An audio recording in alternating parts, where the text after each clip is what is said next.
sur le sujet « L'homme est une femme comme les autres » au discours à l'affirmative Arthur Boudard.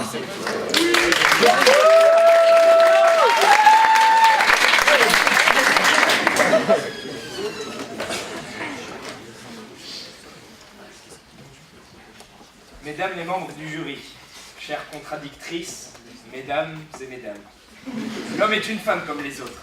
En premier lieu, je préfère vous prévenir. Ce discours s'inscrira dans la droite lignée de la pensée féministe. Olympe de Gouges, Simone de Beauvoir et Jean-Marie Bigard.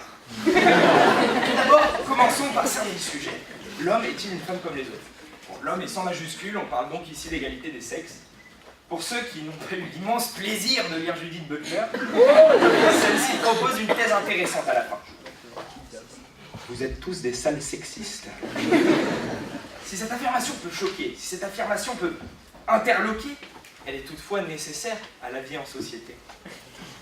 Tous, sans exception, nous nous devons, par respect pour la moitié de l'humanité, de faire cette remise en cause constante, afin de voir comment elle pourrait être une société moins dominée par les hommes, qui ne sont biologiquement, socialement, et n'aspirent qu'à être philosophiquement des femmes comme les autres.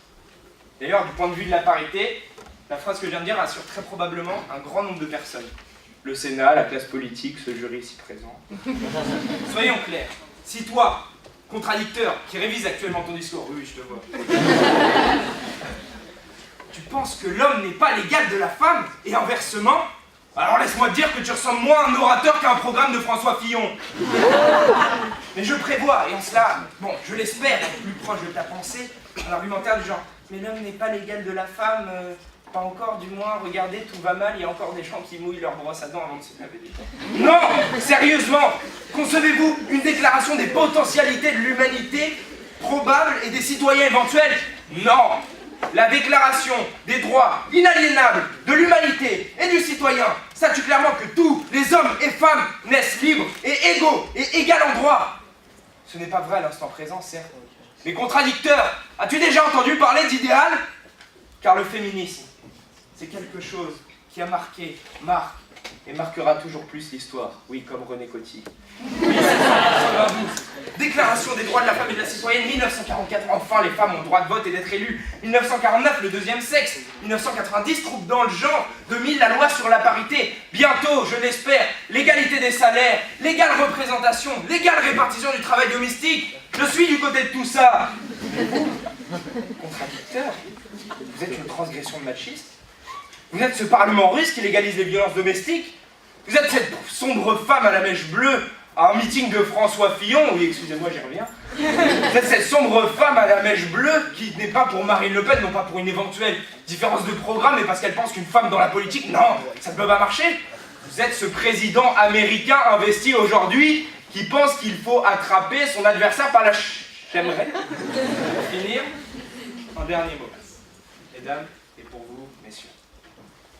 C'est par la même histoire qu'ensemble, nous sommes passés de l'état de singe des cavernes à celui d'un être humain savant. C'est par les mêmes battements que la sensibilité humaine circule en nous. Et ce, pour goûter au plus beau des plaisirs, l'amour de l'autre. C'est par la même folie que nous marchons, main dans la main, sur le sentier certes sinueux, mais aventureux de la vie. N'opposons pas hommes et femmes, car le sexisme est la matrice de tellement d'inégalités qui oppressent l'humanité. Assumons plutôt nos convergences, car oui, mesdames, je l'affirme devant vous, j'aimerais être une femme like you. Nous aussi, des fois, nous avons peur du monde, et nous voudrions assumer des sentiments que la société ne nous prête pas. Par exemple, la sensibilité, que des siècles de sociétés patriarcales, ou encore l'association Goret, essaient de dissimuler sous des couches viriles. Je dis assez. Cette sensibilité, aujourd'hui, je l'assume au grand jour devant vous. Dites que je suis la honte des Gorets, si vous voulez. Dites que je suis un bateau fragile, si vous le désirez. Féministe, même, si vous les conspuez. La femme en moi saura s'en contenter.